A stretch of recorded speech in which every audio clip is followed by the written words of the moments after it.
নমস্কার শ্রোতা বন্ধুরা, কেমন আছেন সবাই? রিসাইটেশন অ্যান্ড মোর চ্যানেল থেকে আমি স্বাতী। আজকে সুচিত্রা ভট্টাচার্যের গল্প। সুচিত্রা ভট্টাচার্যের যে গল্পটি আজকে আমি পড়ব সেটিতে আপনারা একেবারে ওনার সিগনেচার স্টাইলে লেখা বোঝাই যায়, যেটা ওনার লেখা এরকমই একটি গল্প। খুব মিষ্টি গল্প, ভালো লাগবে আশা করি আপনাদের। শুনে দেখুন, আজকে পড়ে শোনাবো সুচিত্রা ভট্টাচার্যের অনুভব গল্পটি।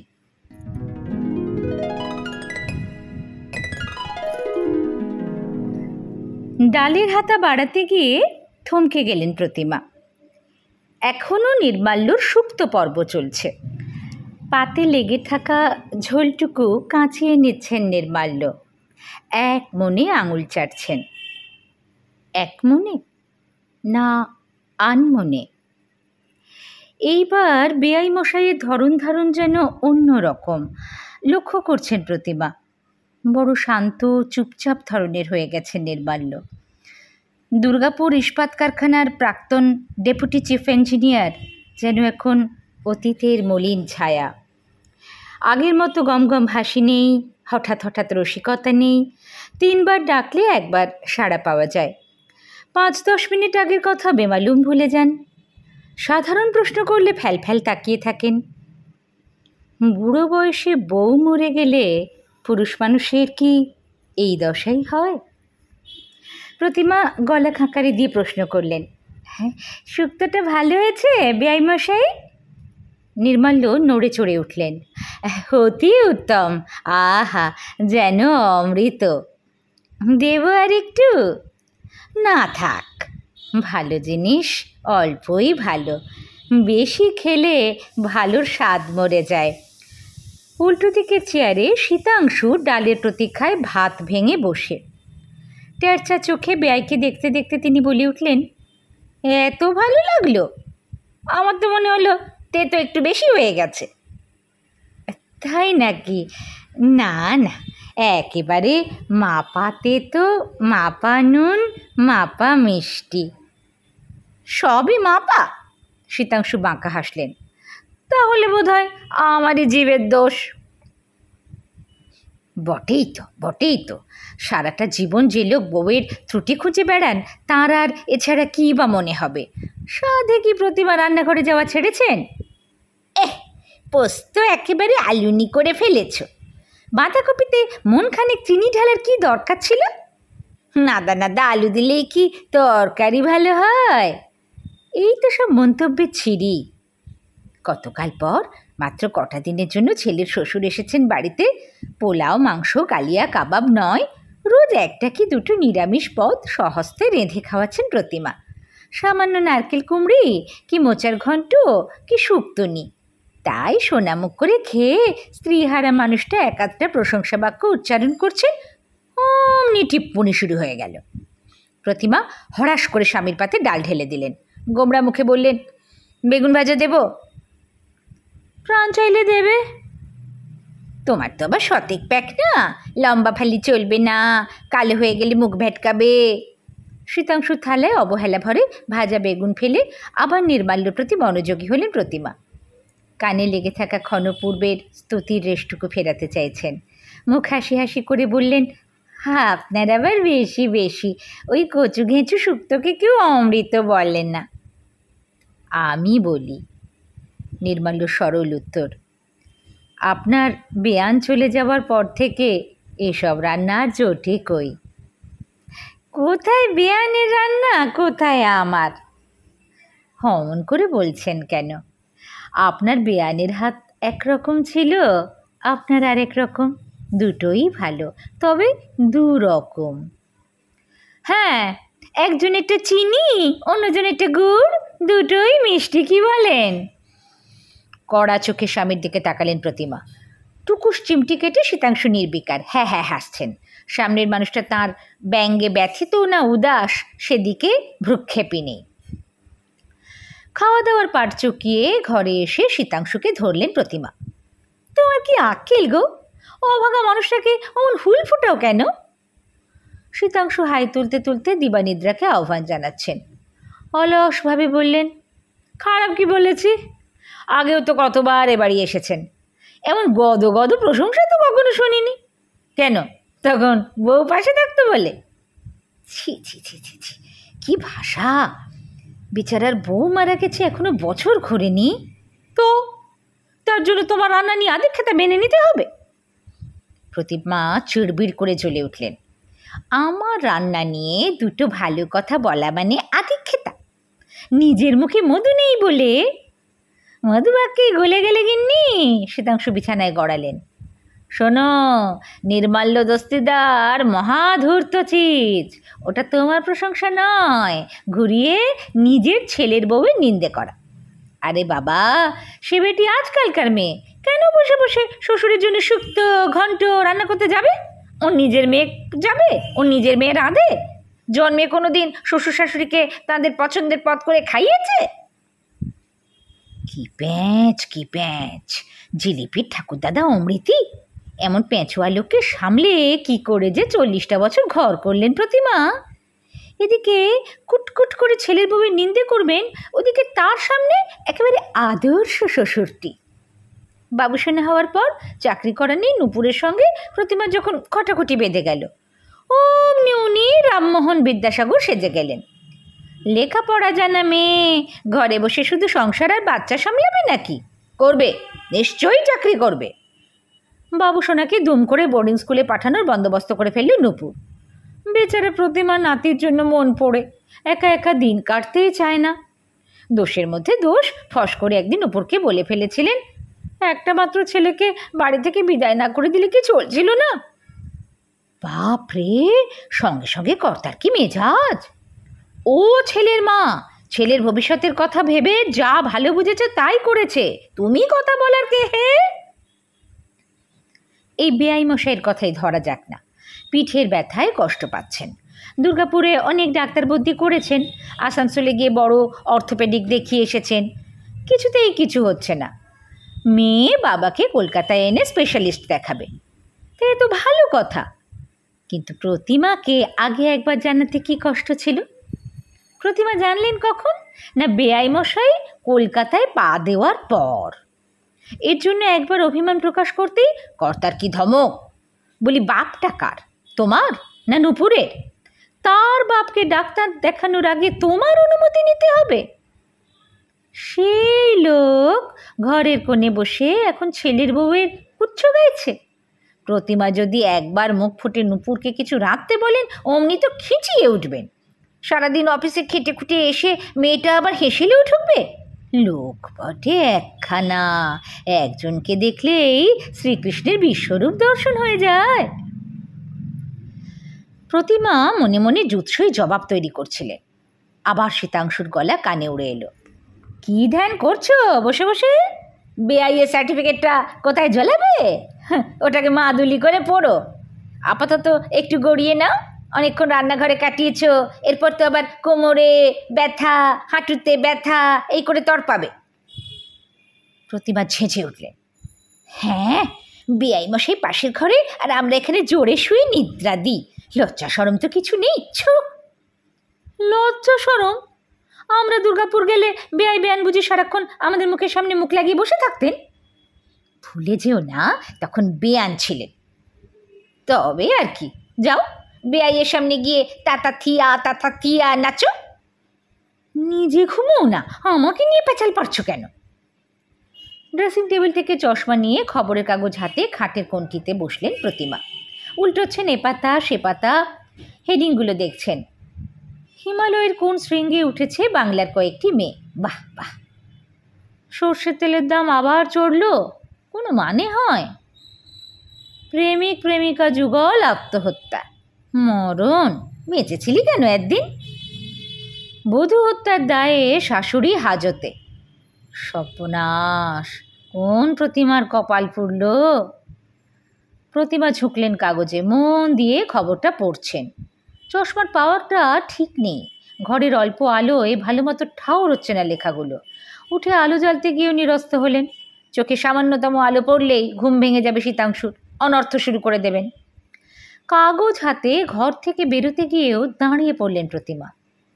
ফরর ফরর নাক ডাকছে শীতাংশুর। দেখ না দেখ গভীর ঘুমে চলে গেছেন মানুষটা। কার্তিকের শেষ, উত্তরের জানলা দিয়ে শিরশিরে বাতাস ঢুকছে। প্রতিমা জানলার পাল্লাটা টেনে দিলেন। মাথার ওপর ফুল স্পিডে ঘুরন্ত ফ্যান পুটপুট করে 2 পয়েন্ট কমিয়ে বেরিয়ে এসেছেন বারান্দায়। পূবমুখ বারান্দায় খান দুয়েক বেতের চেয়ার, ছোট্ট একটা টেবিল, অতনু আর নুপুরের শৌখিন বসার আয়োজন।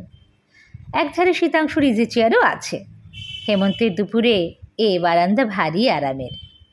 একটা চেয়ার টেনে বসতে গিয়ে হঠাৎই নিচের কাঁচা উঠোনের মতো জায়গাটায় প্রতিমার দৃষ্টি আটকে গেল। নির্মাল্য উবু হয়ে বসে নিরীক্ষণ করছেন কি যেন। কখন নেমে গেলেন দোতলা থেকে? প্রতিমা গলা উঠালেন, ওখানে কি করছেন বেয়াই মশাই? নির্মাল্য ঘাড় তুললেন, আপনার বাগান দেখছি। কোথায় বাগান, সবই তো আগাছা। কেন, কটা ফুলের চারাও তো বেরিয়েছে। তাই বুঝি? প্রতিমার মনটা প্রসন্ন হয়ে গেল। এবারে কেউই তেমন গাছহন্ত প্রাণ নয়। একমাত্র তাঁরই যা একসময় অল্প স্বল্প উৎসাহ ছিল। টগর, শিউলি, গন্ধরাজের চারা লাগিয়েছিলেন কয়েকটা। গাছগুলো এখনও ফুল ফোটে, তবে আর তেমন যত্ন আত্তি করা হয় না। সে শক্তিও নেই, সে উদ্যমও নেই। এখন শুধু ফি বছর পুজোর পর কিছু মৌসুমি ফুলের বীজ এনে ছড়িয়ে দেন উঠোনের ওদিকটায়, পুরনো অভ্যেসের মতো।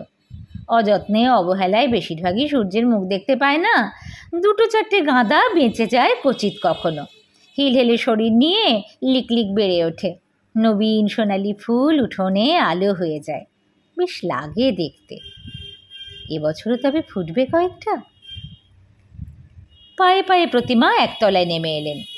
নির্মাল্যর পেছনে এসে দাঁড়িয়েছেন। অভিভাবক কিশোরে বললেন, দুপুরে না শুয়ে এইসব হচ্ছে? নির্মাল্য যেন শুনতেই পেলেন না। আপন মনে বললেন, চারাগুলোর এই হাল কেন? মাটি না তৈরি করলে হয়? ওসব ঝঞ্ঝাটে কে যায়? প্রতিমা ঠোঁট উল্টালেন, নিজে থেকে যা হয় হোক না। তা বললে হয়? পৃথিবীতে নতুন প্রাণ আসছে, তাদের একটু খাতিরদারি করতে হবে না? প্রতিমার বুকে টুম করে বাজল কথাটা, অচেনা পাখির ডাকের মতো, কোমল দুপুরটার মতো। হাসলেন, কি করতে হবে শুনি?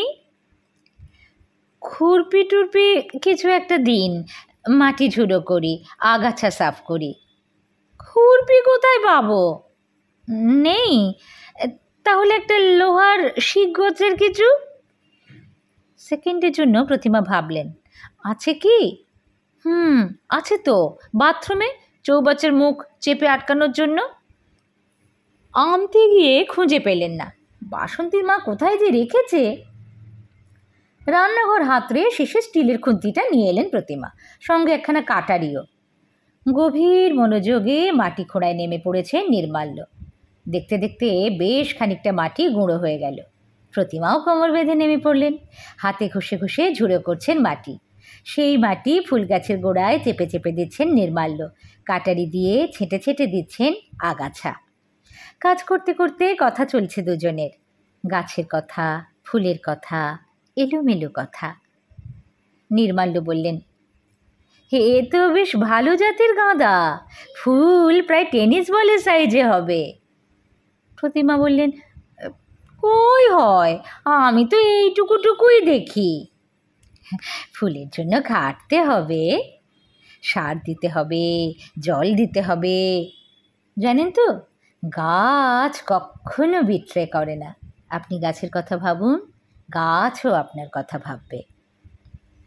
ছিলেন তো ইঞ্জিনিয়ার, গাছগাছালির খবর এত জানলেন কি করে? নেশাটা কি নতুন?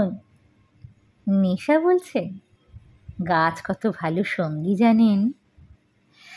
তা বটে, যা ইচ্ছে কথা শোনাতে পারেন, জবাবটি দেবেন না। নির্মাল্য কাটারি চালানো থামিয়ে বিচিত্র চোখে তাকালেন প্রতিমার দিকে। চশমার আড়ালে মণি দুটো যেন ছিকছিক করে উঠল। হাসি, অথচ যেন হাসি নয়। অন্যমনস্ক স্বরে বললেন, নীরব থেকেও তো অনেক কথা বলা যায়। আপনার বেয়ানকে তো চিনতেন, দিনে রাতে কটা কথা বলতো সে, আমি তো একাই বকে মরতাম। কাছেই ট্রেন লাইনে ঝমঝম শব্দ বাজিয়ে একটা ট্রেন শহর থেকে শহরতলির দিকে চলে গেল, উত্তর থেকে দক্ষিণে, শীতের হাওয়ার মতো। প্রতিমা অস্ফুটে বললেন, বেয়ান বড় তাড়াতাড়ি চলে গেলেন, অসময়ে। মৃত্যুর কি সময় অসময় আছে? নির্মাল্য ছোট্ট শ্বাস ফেললেন। পৃথিবীতে তার কাল ফুরিয়েছিল, so she had to depart. আফসোস শুধু একটাই, চিকিৎসা করানোর সুযোগ দিল না। টিভি দেখতে দেখতে একটা শব্দ করল, ব্যাস, দি এন্ড। সেরিব্রাল হয়েও তো কতজন বেঁচে যায়, যায় না বলুন? প্রতিমা অস্বস্তি বোধ করছিলেন। কথার মোড় ফেরাতে ব্যগ্রভাবে বলে উঠলেন, হে, আপনার সর্বাঙ্গ যে একেবারে মাটিতে মাখামাখি হয়ে গেল।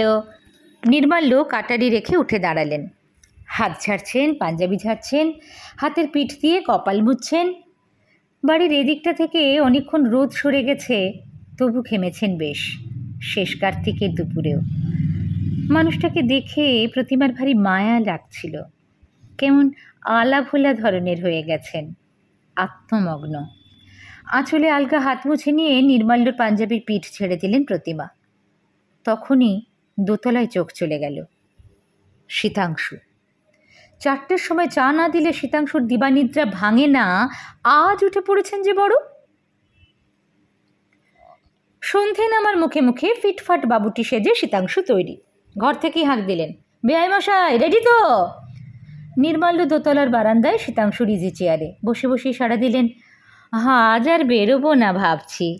সে কি, ক্লাবে যাবেন না? ইচ্ছে করছে না। আরে চলুন চলুন, 24 ডিল খেলেই ফিরে আসবো। শীতাংশু ছড়ি হাতে ঘর ছেড়ে বেরিয়ে এলেন। সুরেন পরিমলদের সঙ্গে আপনার তো ভালো ফ্রেন্ডশিপ হয়ে গেছে, দেখবেন গল্প শুরু করতে না করতেই সন্ধে কাবার। আজ ছেড়ে দিন বেআই মশাই, কাল ডাক্তারের কাছে যাব, আজ একটু রেস্ট নিই। প্রতিমা ঘরে সন্ধে দিচ্ছিলেন। ঠাকুরের সামনে ধূপ দোলাতে দোলাতে গলা উঠালেন, ওর যখন ইচ্ছে করছে না জোর করছো কেন? তুমি তাসুরে মানুষ, তুমি ঘুরে এসো। মুখে বিদঘুটে এক ধ্বনি তুলে ছড়ি ঘোরাতে ঘোরাতে বেরিয়ে গেলেন শীতাংশু। এই অঞ্চলে মশা খুব। গোটা জায়গাটা একসময় জলাভূমি ছিল, এখন অবশ্য অগুন্তি বাড়ি হয়ে গেছে। তবু জলাভূমির স্মৃতি ভুলতে দেয় না মশারা। সন্ধে হলেই হানা দেয় ঝাঁকে ঝাঁকে। দোতলার ঘরগুলোতে মস্কুইটো রিপেলেন্ট জ্বালিয়ে জানলা দরজা বন্ধ করে দিলেন প্রতিমা। বারান্দায় এসে বাতি জ্বেলে দিলেন। এক কাপ চা খাবেন নাকি বেআই মশাই? নির্মাল্যর উত্তর নেই। সামনের তরল আধারে দৃষ্টি হারিয়ে গেছে। কয়েক মুহূর্ত ইতস্তত করে প্রতিমা সিঁড়ির দিকে এগোলেন। বাসন্তীর মা বিকেলে রান্না করতে এসে গেছে, 2 কাপ চা দিয়ে যেতে বললেন তাকে। ফিরে চেয়ারে বসেছেন। ঈষৎ উদ্বিগ্ন মুখে জিজ্ঞেস করলেন, শরীরটা কি খারাপ লাগছে বেআই মশাই? নির্মাল্যর মৃদু স্বর শোনা গেল, না, ঠিকই আছি। পিঠের ব্যথাটা আবার হচ্ছে না তো? সামান্য, বলার মতো কিছু নয়। প্রতিমা অনুযোগে সুরে বললেন, মেচেমেচি তখন মাটি কোপাতে গেলেন, অমন ঝুঁকে ঝুঁকে কাজ করা আপনার একদম উচিত নয়। দূর, ও জন্য কিছু হয়নি, বরং গাছের পরিচর্যা করলেই আমি বেশ থাকি। নির্মাল্য 2 হাত ইজি চেয়ারে 2 হাত তোলে। আমার যন্ত্রণার মূল অনেক গভীরে। প্ল্যান্টে কাজ করবার সময় একবার একটা অ্যাক্সিডেন্ট হয়েছিল, বছর 25 আগে। লোহার সিঁড়ির 7-8 ধাপ ওপর থেকে পা পিছলে পড়ে গিয়েছিলাম। মা, কী সর্বনেশে কথা, আগে শুনিনি তো। না, চোট তখন তেমন লাগেনি কিছু, হাড়গোড়ও ভাঙেনি, রক্তপাতও হয়নি। তবে তারপর থেকে ঠায় বসে থাকলেই, রিটায়ারমেন্টের পর থেকে তো হাঁটাচলা কমেই গেছে, বসেই থাকি, আর সেই সুযোগ বুঝেই ব্যথা আবার চড়াও হয়েছে। বসে থেকেই যখন ব্যায়াম, বসে রইলেন কেন, ওর সঙ্গে হেঁটে এলেই পারতেন। তাস পাশা আমার ভালো লাগে না বেয়ান, জন্মে কখনো খেলিনি তো। স্পেড, হার্ট, নো, ট্রাম্প শুনলে কেমন চমকে চমকে উঠি, নিজেকে বেশ ইডিওটিক লাগে। তবে হ্যাঁ, বেআই মশাইয়ের বন্ধুরা সজ্জন ব্যক্তি, গল্পগুজব করাই যায়, কিন্তু মুশকিল হলো ওদের টপিক একটাই, পলিটিক্স। মিষ্টি মজুর খাটানো মানুষ তো, ভোঁতা বুদ্ধি, ওই সূক্ষ্ম বুদ্ধির শাস্ত্রটি আমার পছন্দ হয় না। শেষ বাক্যটির মর্মার্থ ঠিক অনুধাবন করতে পারলেন না প্রতিমা। অপাঙ্গে দেখলেন বেয়ামশাই একটু যেন কাত হয়ে গেছেন, মুখ চোখ কুঁচকোনো। ব্যথাটা যত কম বলছেন তত লঘু নয় বোধ হয়। নরম স্বরে প্রতিমা জিজ্ঞেস করলেন, পিঠের ঠিক কোনখানে হচ্ছে ব্যথাটা? শিরদাঁড়ার ডান দিকে। বেয়ে বেয়ে কাঁধ অবধি উঠলেই আমি চিত্তির, হ্যাঁ একেবারে বিছানায় আছড়ে ফেলে দেবে। আগে কি এতটা বাড়াবাড়ি ছিল? ছিল না আবার ছিল। আপনার বেয়ান গরম তেলে কি সব মিশিয়ে মালিশ করে দিত, বাড়তে পারত না। কি মালিশ? নূপুর জানে না? ওসব ছিল আপনার বেয়ানের নিজস্ব টুকটাক। আমার একটা বেদনার মলম আছে, মালিশ করতে হয় না, আলগা বোলালেই কাজ হয়। দেব? হ্যাঁ না কিছুই শোনা গেল না। চরাচরে এখন গাঢ় অন্ধকার, রাস্তার বাতি জ্বলে গেছে। মিহি কুয়াশায় চারপাশের বাড়ির আলো কেমন অস্পষ্ট দেখায়। প্রবল প্রতিযোগী দুই রিকশা তীক্ষ্ণ হর্ন বাজাতে বাজাতে সামনে দিয়ে ছুটে গেল। হাওয়া দিচ্ছে মাঝে মাঝে, এলোমেলো, ঠান্ডা ঠান্ডা। বাসন্তীর মা চা রেখে গেছে। আঁচল গায়ে ভালো করে জড়িয়ে নিয়ে কাপে চমক দিলেন প্রতিমা। আলগা বললেন, এ বছর শীতটা ভালোই পড়বে মনে হয়। সবে নভেম্বরের 10 তারিখ, এখনই বাতাসে কি ঠান্ডা হয়ে গেছে। নির্মাল্য বললেন, আপনাদের ওদিকে তো অনেক বেশি শীত পড়ে। হ্যাঁ, ডিসেম্বরে বেশ টেম্পারেচার নেমে যায়।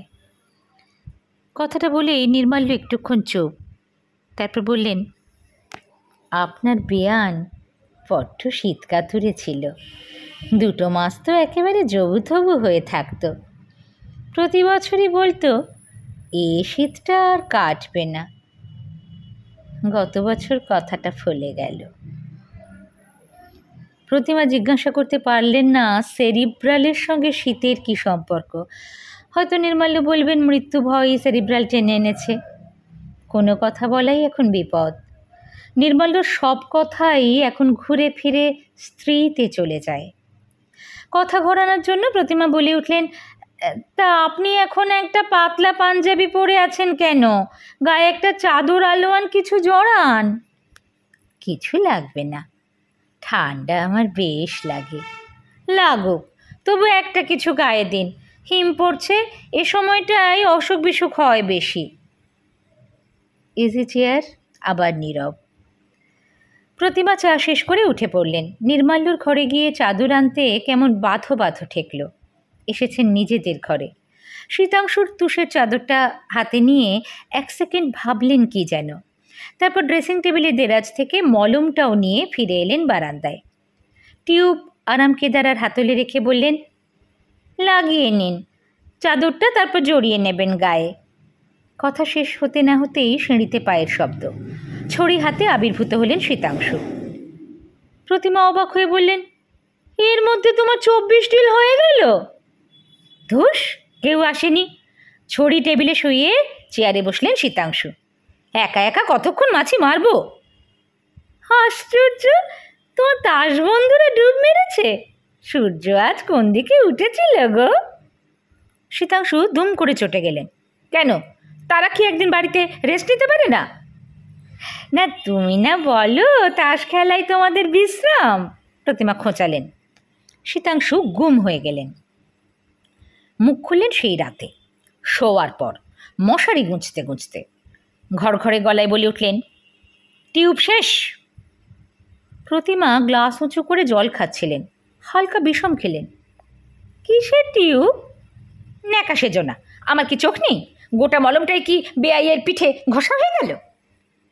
গোটা মলম কোথায়, একটুখানি তো পড়েছিল। বললেই হলো, পুজোর পর ওটা কেনা হয়েছে, পাক্কা 2 মাস চলে, আমার হিসেব আছে। কি ছোট মন গো তোমার! হ্যাঁ, আমারই তো ছোট মন। নেজাল ড্রপের শিশি খুলে নাসিকা গহ্বরে ফোঁটা ফোঁটা তরল ঢালছেন শীতাংশু। জোরে নাক টানলেন কয়েকবার, সঙ্গে সঙ্গে মুখটাও বিকৃত হয়ে গেল। নিজের মন তো খুব বড়। আমি মানুষটা ঠান্ডায় হি হি করে কাঁপতে কাঁপতে বেরিয়ে গেলাম, তাকে একটা শাল কমফোর্টার দেওয়ার কথা মনে পড়লো না, আর তিনি আমার ইজি চেয়ারে শুয়ে আমারই চাদরে মোম নিচ্ছেন। দুর্ভাগা অভাগা হওয়ার দেখছি ভারী মজা। হ্যাঁ, রাগে ঘৃণায় প্রতিমা সর্বাঙ্গ রিরি করে উঠল। এক পা ঘাটে বাড়িয়ে বসে আছেন, এখনো কুচুটিপনা হিংসুটিপনা গেল না। 62 বছর বয়স হয়ে গেল প্রতিমার, এখনো তাকে সন্দেহ করো? ছি ছি ছি ছি। বিছানায় এসে বেড সুইচ নিভিয়ে শুয়ে পড়লেন প্রতিমা। অন্ধকারে দাঁতে দাঁত ঘষছেন। এই জন্যই দুপুরে বারান্দা থেকে উঁকি মারছিল। তাসের আসর থেকে ফিরে এসেছেন, টিকটিকি পোনা। প্রাণ থাকতে এই মানুষের সঙ্গে আর কথা বলবেন না প্রতিমা। পরদিন রাত 8টা নাগাদ ডাক্তার দেখিয়ে ফিরলেন নির্মাল্য, মেয়ে জামাইয়ের সঙ্গে। মেয়ের ডাক্তারও তেমন কিছু আসার কথা শোনায়নি। কটা ব্যথার ওষুধ লিখে দিয়েছে, সঙ্গে ফিজিওথেরাপির নির্দেশ, আর টেস্ট দিয়েছে 1 কাঁড়ি। মাথার চুল থেকে পায়ের নখ সবই একবার পরীক্ষা করতে চায় ডাক্তার। সমস্ত করে টোরে আবার মাসখানেক পর হাজির হতে হবে তাঁর চেম্বারে, তখন তিনি উপযুক্ত বিধান দেবেন। বাড়ি এসে নির্মাল্য খানিকক্ষণ মনমরা হয়ে বসে রইলেন। নূপুর অতনু নানা রঙ্গরসিকতা জুড়ে তাকে প্রফুল্ল করার চেষ্টা করছে, তাও তার মুখে হাসি নেই।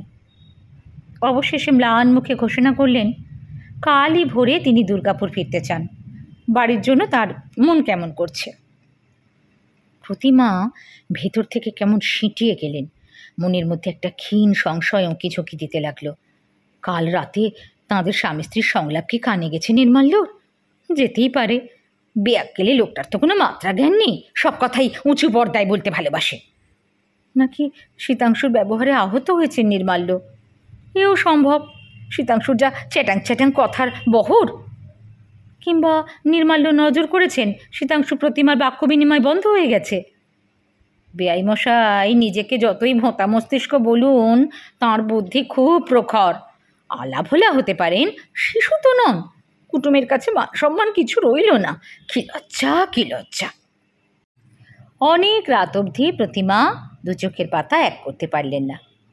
পাশের মানুষটা দিব্যি সুখে নিদ্রা যাচ্ছেন, নাক ডাকছে ফরর ফুস। প্রতিমার হাত নিষ্পিস করছে, ধাক্কা দিয়ে জাগিয়ে দিতে ইচ্ছে করছে শীতাংশুকে। এক্ষুনি ও ঘরে গিয়ে বেআই মশাইয়ের কাছে ক্ষমা চেয়ে আসো। কিন্তু কিছুই পারলেন না প্রতিমা। শেষ ট্রেনের ভোঁ চোখে নিদালি বুলিয়ে দিয়ে চলে গেল। কাক ভরে ছোটোখাটো হইচই শুরু হয়ে গেল বাড়িতে। উঠে পড়েছেন প্রতিমা, জেগে উঠেছেন শীতাংশু, তৈরি হয়ে নিচ্ছে নূপুর। চা হচ্ছে, মালপত্র গোছগাছ চলছে, বাথরুম দরজা খোলা বন্ধ হচ্ছে ঘন ঘন। অতনু ট্যাক্সি ডেকে আনলো। মেয়ে জামের সঙ্গে স্টেশন রওনা হলেন নির্মাল্য। প্রতিমা দোতলার বারান্দায় এসে দাঁড়ালেন। আলো ফুটে গেছে বেশ। ঘন কুয়াশার পর্দা সরিয়ে ধীরে ধীরে উঁকি দিচ্ছে পৃথিবী। কাগজওয়ালার সাইকেলের ক্রিং ক্রিং শোনা যায় মাঝে মাঝে। বিকট শব্দ করে মোড়ের মুখে দুধের গাড়ি এসে দাঁড়ালো। সহসা ভীষণ জোর নাড়া খেয়ে গেলেন প্রতিমা। নিচের উঠোনে শীতাংশু মগে করে জল দিচ্ছেন ফুল গাছের চারায়। গাছের গোড়াগুলো খোঁচাচ্ছেন কাঠি দিয়ে, আবার চেপে চেপে দিচ্ছেন মাটি। প্রতিমা ফিক করে হেসে ফেললেন। ঈর্ষার উত্তাপে বুঝি বেঁচে থাকাটা আজও রঙিন করে দেয়। পাগল লোকটা, একেবারে পাগল।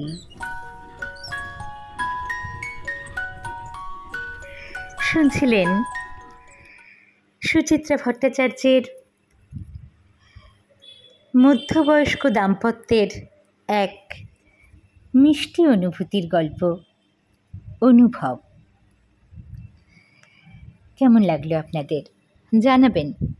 আপনাদের মতামত জানবার জন্য অধীর আগ্রহে অপেক্ষা করে থাকি। ভালো লাগলে লাইক করতে পারেন, শেয়ার করতে পারেন যারা গল্প শুনতে ভালোবাসেন তাদের সঙ্গে। আর যদি আপনাদের বিভিন্ন স্বাদের গল্প পাঠ আবৃত্তি এসব শুনতে ভালো লাগে তাহলে আমার এই রেসাইটেশন অ্যান্ড মোর চ্যানেলটি সাবস্ক্রাইব করেও রাখতে পারেন। ভালো থাকবেন সবাই। নমস্কার।